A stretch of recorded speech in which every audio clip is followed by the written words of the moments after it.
vous asseoir.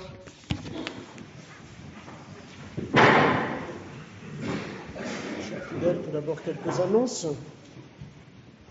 Je vous rappelle que le pèlerinage de Lauziers a été déplacé au jeudi 8 mai, ce n'est pas le samedi 10 mai. Enfin, il y a quelques places encore pour les retraites de dames, en tout cas en avril, donc de rares places, donc n'hésitez pas à vous inscrire sans tarder. C'est toujours une immense grâce de suivre une retraite de Saint-Ignace. Et pour la retraite de février, il me semble aussi qu'il y a encore quelques places. Et après la cérémonie, il y a la possibilité de se confesser. Au nom du Père et du Fils et du Saint-Esprit, ainsi soit-il, chères sœurs et chers fidèles, chers élèves, nous voici rentrés dans le Triduum sacré. C'est ainsi qu'on l'appelle, ce sont les 3 derniers jours de la Semaine Sainte qui précèdent la fête la plus importante de l'année liturgique, qui est la fête de Pâques, la résurrection de notre Seigneur Jésus-Christ. Ces jours que nous vivons jusqu'au dimanche de Pâques, ce sont les plus saints de l'année, parce qu'on y célèbre les mystères les plus importants, les plus élevés de notre sainte religion et de notre sainte foi, qui, comme vous le savez, sont le mystère de la rédemption de Jésus, qui est mort sur la croix pour nous, et ensuite de Jésus qui est ressuscité le 3e jour pour nous faire ressusciter donc à sa vie, donc spirituelle, à la vie de la grâce et ensuite au ciel. Je voudrais, chers fidèles, vous rappeler tout d'abord, dans un premier point, combien la liturgie nous accompagne tout au long de ces jours jusqu'au dimanche de Pâques, donc jusqu'au calvaire, et après jusqu'à la résurrection de notre Seigneur Jésus-Christ, pour que nous ayons les bonnes dispositions pour vivre ces fêtes véritablement dans la sanctification de nos âmes. Dimanche dernier, nous avons célébré l'entrée triomphale de notre Seigneur Jésus-Christ à Jérusalem. C'était le dimanche avant la Pâque juive.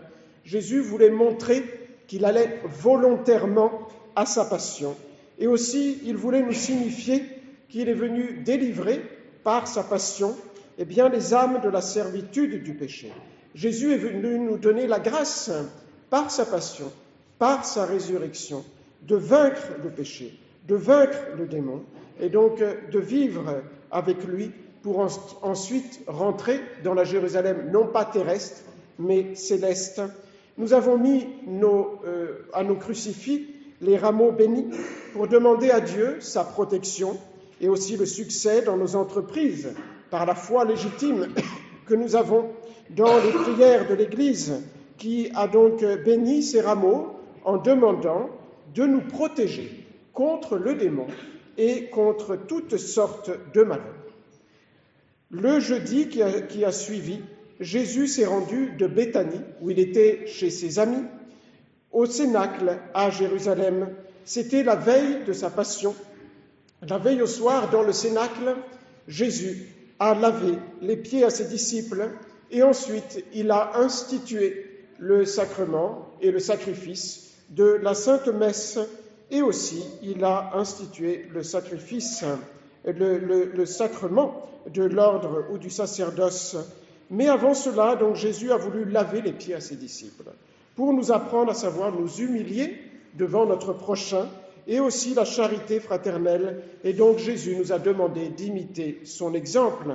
La liturgie du jeudi saint d'aujourd'hui, dans cette liturgie, l'Église fait une cérémonie qu'on appelle le mandatum, là où on peut le faire, ce qui signifie en latin le commandement par excellence de notre Seigneur Jésus-Christ, qui est le commandement, vous le savez, de la charité et de la charité fraternelle. C'est-à-dire que l'Église nous fait refaire, là où on le peut, ici on ne peut pas le faire, le lavement des pieds. C'est le pape Saint Grégoire qui, à Rome, au IVe siècle, lava pour la première fois pour se rappeler ce geste d'exemple, en exemple que nous a donné notre Seigneur Jésus-Christ. Il a lavé les pieds à 12 prêtres et ensuite, la coutume s'est propagée dans toute l'Église de laver les pieds à 12 pauvres. Le prêtre se met à genoux devant chaque personne, devant chaque pauvre, et donc il lui lave un pied, il l'essuie, et ensuite il baise ce pied en souvenir de cet exemple donné par notre Seigneur Jésus-Christ.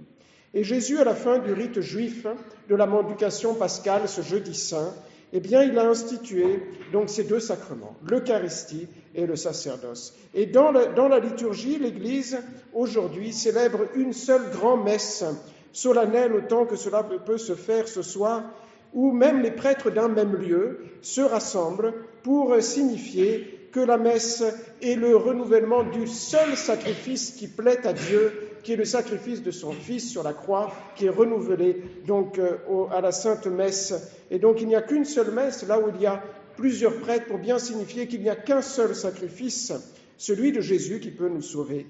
Vous l'avez bien vu, l'Église ce soir suspend la tristesse de la passion de notre Seigneur Jésus-Christ. Les cloches ont sonné au Gloria. Tous les fidèles qui le peuvent vont communier. La croix a été revêtue d'un voile blanc. Et donc, cependant, tout de suite après la messe, le Saint-Sacrement va être porté solennellement sur un autel latéral, donc qui a été orné pour que nous puissions adorer notre Seigneur Jésus-Christ jusqu'à demain, vendredi. Et donc voilà que nous, les fidèles, nous pourrons venir visiter le très saint sacrement en souvenir de la passion que Jésus-Christ a endurée, d'abord dans son agonie, le jeudi saint au soir, dans la nuit, ensuite en comparaissant devant Caïphe, devant Pilate, devant Hérode, ensuite en portant sa lourde croix jusqu'au calvaire. Voilà pourquoi l'Église donne toutes sortes de signes de deuil pour que nous nous unissions à cette passion de Jésus-Christ qui souffre tout cela à cause de nos péchés. Donc les autels vont être dépouillés, on ne sonnera plus les cloches, elles ne doivent plus se faire entendre jusqu'à la résurrection de notre Seigneur Jésus-Christ pour nous rappeler que Jésus-Christ va être crucifié à cause de nos péchés.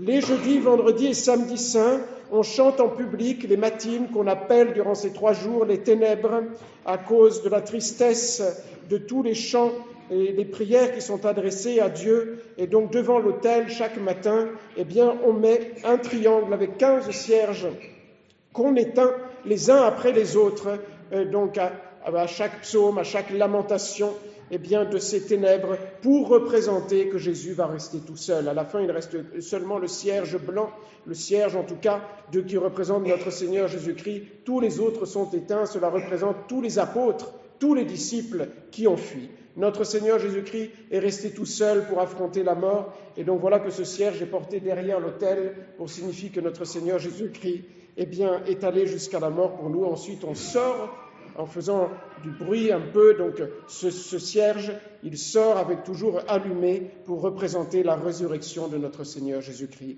avec le tremblement de terre. Et donc ce soir, chers fidèles, ceux qui le peuvent, nous allons adorer, en tout cas à la fin de la messe, Jésus Eucharistie au reposoir, avec une grande contrition de nos péchés. C'est la cause de la passion de Jésus-Christ. Nous allons méditer les souffrances de notre Seigneur Jésus-Christ avec compassion. Vous pourrez gagner une indulgence plénière en adorant tout à l'heure Jésus dans l'Eucharistie et en récitant 5 Pater, 5 Ave et 5 Gloria pour remercier Jésus de l'institution de l'Eucharistie et 5 autres Pater, 5 autres Ave, 5 autres Gloria, aussi pour gagner l'indulgence plénière aux intentions de la Sainte Église.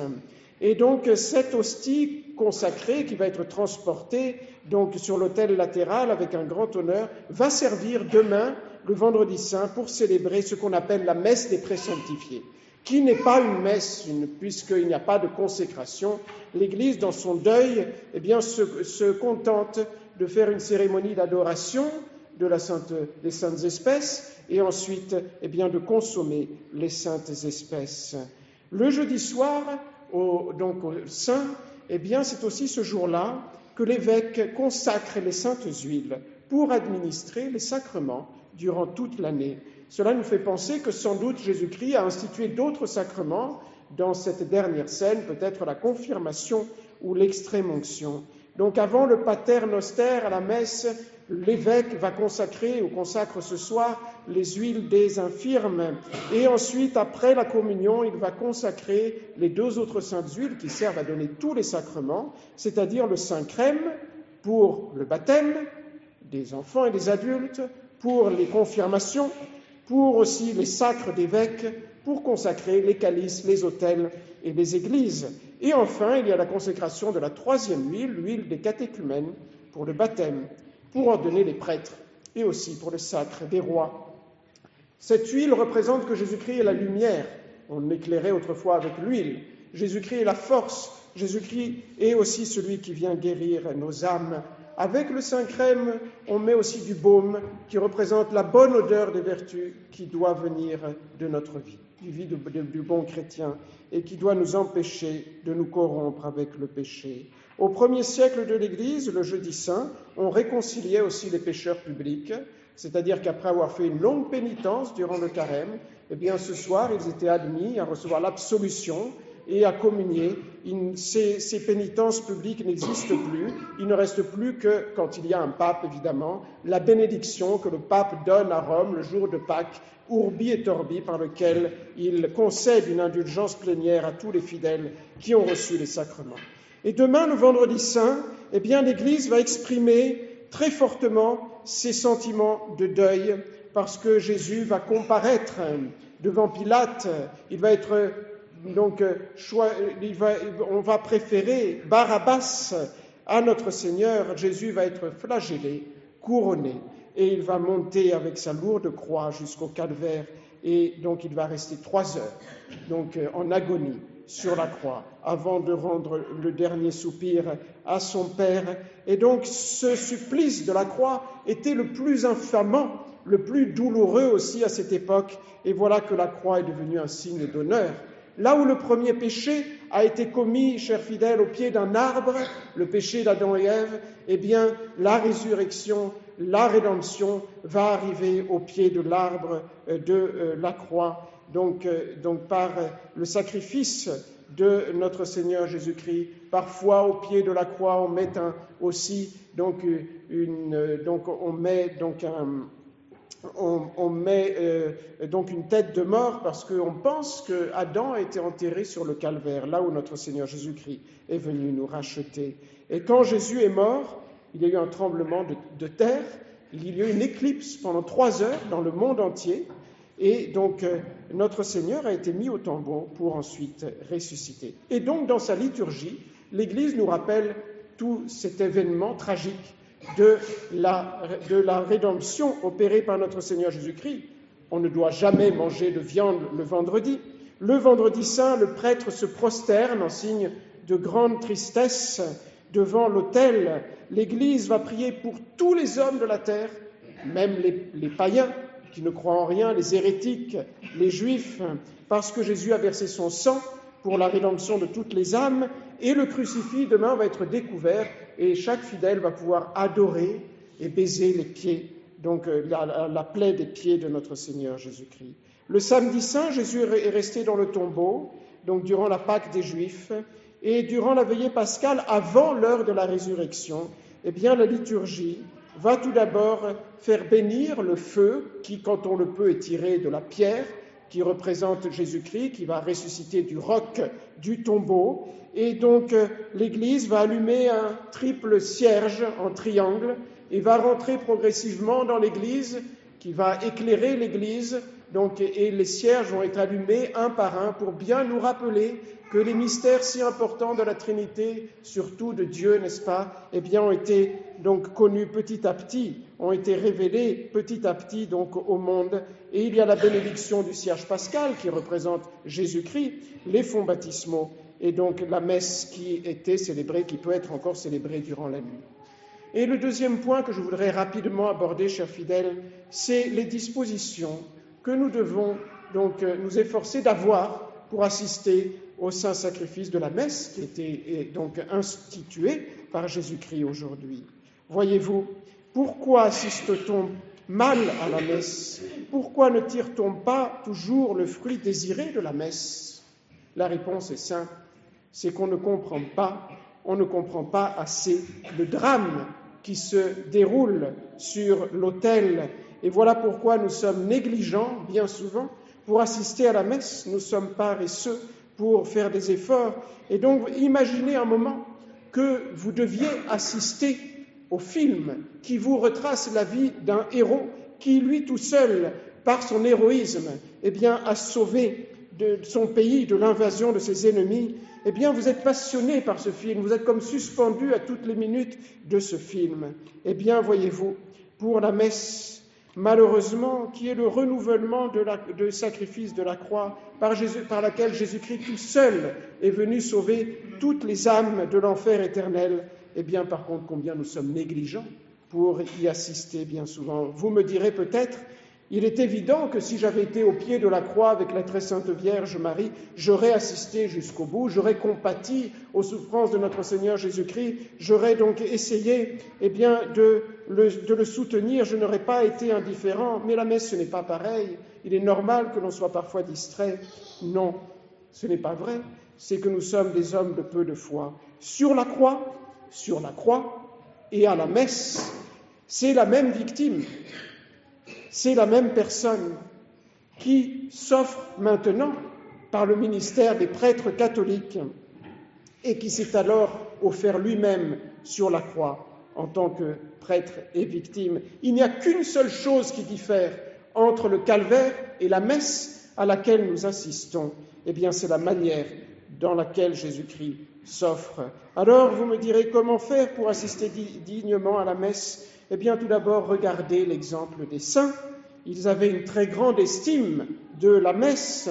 C'était le centre de leur vie, c'était la source de toute leur vie spirituelle, c'était le soleil véritablement de leur âme. Le saint curé d'Ars en parlait avec une telle ferveur que presque tous les paroissiens d'Ars assistaient à la messe tous les jours. Combien le prêtre voudra avoir un peu de cette conviction pour donner un peu plus d'amour de la messe donc à toutes les âmes, aux fidèles. Et donc pour bien assister à la messe, il faut comprendre ce que c'est que la messe. Il faut se rappeler du drame, comme je vous l'ai dit, qui se trame à la messe. Jésus, durant la messe, descend sur l'autel. Il s'offre par les mains du prêtre à Dieu son Père comme une victime, là sur l'autel, pour adorer Dieu son Père, pour le remercier, pour demander pardon pour nos péchés, pour demander les grâces dont nous avons besoin. Et avec lui-même, Jésus, à la messe, offre toute l'Église, tous les membres de l'Église. Il offre chacun d'entre nous, chers fidèles, et donc nous devons, nous aussi, être prêtres et victimes. Quelle est la meilleure façon d'assister à la messe ? C'est de s'unir intimement, avec la plus grande foi, à Jésus-Christ qui s'offre, à l'Église qui s'offre avec Jésus-Christ aux célébrants. C'est de unir, chers fidèles, tout simplement nos adorations, nos remerciements, notre contrition, nos demandes de pardon, nos demandes de grâce à ceux de Jésus-Christ. C'est d'offrir Jésus-Christ et aussi de nous offrir nous-mêmes. Et donc nous devons penser et méditer durant la messe et revivre autant que possible cette passion de notre Seigneur Jésus-Christ. Il y a des dispositions externes à avoir pour bien assister à la messe que vous connaissez bien, c'est le silence, c'est le respect, c'est l'attention aussi donc à la Sainte Messe. Mais leur meilleur moyen pour cela, eh bien, c'est tout simplement de suivre pas à pas dans notre missel les prières, le déroulement du rite. Parfois, on voit des enfants, on voit des jeunes donc qui ont fermé leur missel. On espère qu'ils méditent sur la passion de Jésus-Christ. Et donc, mais parfois, on craint qu'ils baillent au corneille, n'est-ce pas ? Et donc, le meilleur moyen, c'est d'avoir son missel, c'est de suivre dans son missel. Ou alors, c'est vraiment d'avoir un autre livre de piété dans lequel on s'unit au sacrifice de Jésus-Christ. Ou alors, on médite, mais avec un livre de méditation pour bien donc participer à la messe. Et il y a enfin des dispositions internes à avoir. Quelles sont celles meilleures pour bien assister à la messe ? Je vous l'ai dit, c'est que nous devons offrir Jésus-Christ, comme le prêtre le fait, et nous aussi, tous les fidèles, doivent offrir Jésus-Christ et nous offrir avec Jésus-Christ, en lui, par lui et avec lui, d'être, comme dit saint Paul, des hosties vivantes à la messe. Nous, les hosties vivantes, saintes et agréables à Dieu, nous devrons lui offrir, chers fidèles, vous devez lui offrir votre journée, vous devez lui offrir vos vies, vos préoccupations, vos douleurs, vos souffrances, vos préoccupations, vos angoisses, vos misères, vos besoins. Et donc, il faut donc, si vous faites cela, chers fidèles, alors votre cœur va être changé véritablement. Jésus va vous aider à porter votre croix. Vous aurez du courage pour porter votre croix. Votre croix deviendra plus légère parce que vous verrez celle de Jésus-Christ. Et Jésus-Christ va vous aider à porter votre croix. Et un dernier point, quand on est à la messe, voilà que Jésus s'offre pour nous, c'est-à-dire pour le paiement de nos péchés et de celles du monde entier. mais ses mérites sont infinis. Je me souviens que le père Barbara disait, pour faire comprendre, eh bien, quand on offre la messe, on pourrait presque demander à notre Seigneur Jésus-Christ, eh bien, rendez-moi la monnaie, parce qu'il y a encore des mérites qui restent, n'est-ce pas, infinis, après lui avoir demandé toutes les grâces, eh bien, que nous lui demandons. Et donc, mais pour cela, pour obtenir les grâces que nous demandons, il y a une condition. Et cette condition, eh bien, c'est que Dieu ne donne qu'à ses amis généreux. C'est donnant-donnant. Lui, il donne, mais si nous donnons. On n'est bienvenu à l'autel de la messe que si on sacrifie, disait sainte Sophie Bara. Il faut apporter à la messe quelques sacrifices, chers fidèles. Le sacrifice de bien assister à la messe, c'est un excellent sacrifice, n'est-ce pas, de bien suivre la messe. Le sacrifice de lutter contre tel ou tel défaut, contre notre paresse spirituelle, par exemple, contre tant d'autres défauts, donc contre lesquels nous devons lutter, tous nous devons lutter contre le péché, la patience, l'obéissance. La patience, ce sont les vertus pour lesquelles nous devons lutter, l'obéissance, la pureté, maîtriser notre langue, ne pas dire du mal de notre prochain, ne pas jalouser notre prochain, et ainsi de suite. Offrir quelques sacrifices à Jésus. Alors, si nous donnons, Dieu va nous donner. C'est la condition. Voilà pourquoi l'Église veut toujours, et c'est très grave de faire de cette obligation, que le prêtre mette dans le calice une goutte d'eau, parce que cette goutte d'eau va être changée dans le vin, et de même nos sacrifices que nous apportons généreusement au moment où nous assistons à la messe, eh bien c'est peu de choses à côté du sacrifice infini de Jésus-Christ et de ses souffrances, mais ils vont devenir précieux, très précieux, parce qu'ils sont unis au sang de Jésus-Christ. Et ces petits sacrifices, ces sacrifices que vous apportez, chers fidèles, à la messe, pour offrir à Dieu vos souffrances, pour lutter contre vos défauts, eh bien, ils vont avoir des conséquences merveilleuses. Nous le serons dans notre monde, des âmes peut-être qui se seront converties, des païens, des proches qui se seront convertis, des mourants qui donc se seront tournés vers Dieu, de nouveau baptisés. La messe, alors, c'est le sacrement du sacrifice. Jésus s'immole, mais nous aussi, nous devons apporter nos sacrifices, qui deviennent de l'or à la messe. Rien n'est plus précieux que la messe, et donc unissons-nous, en tout cas, le plus possible, le plus souvent possible, à toutes les messes. Unissons donc nous intimement à la messe avec la Sainte Vierge Marie, qui était au pied de la croix, qui nous assiste, et ne demandons jamais aucune grâce, en tout cas c'est cela qui serait le mieux, ne jamais demander aucune grâce au bon Dieu durant nos vies, qu'en passant par la Sainte Messe, Seigneur, par le sang adorable de Jésus, que quelques prêtres offrent en ce moment, durant ma journée, durant ma nuit, eh bien sur la terre, eh bien je vous demande telle ou telle grâce, et alors nous obtiendrons des grâces pour nous, pour changer, pour nous transformer, pour nous vaincre nous-mêmes, et aussi pour d'autres âmes, pour les convertir. Ô Dieu de qui Judas a reçu la punition de son crime, et le larron la récompense, au contraire de sa foi, le bon larron, c'est l'oraison de la messe d'aujourd'hui avec laquelle je voudrais finir. Accordez-nous les bienfaits de votre miséricorde qui sont infinis à la messe. Faites que notre Seigneur Jésus-Christ, qui dans sa passion a traité l'un et l'autre, Judas et le bon larron, suivant ses mérites, détruise en nous aussi les égarements du vieil homme et nous donne la grâce à nous tous d'avoir part à sa résurrection. Au nom du Père et du Fils et du Saint-Esprit, ainsi soit-il.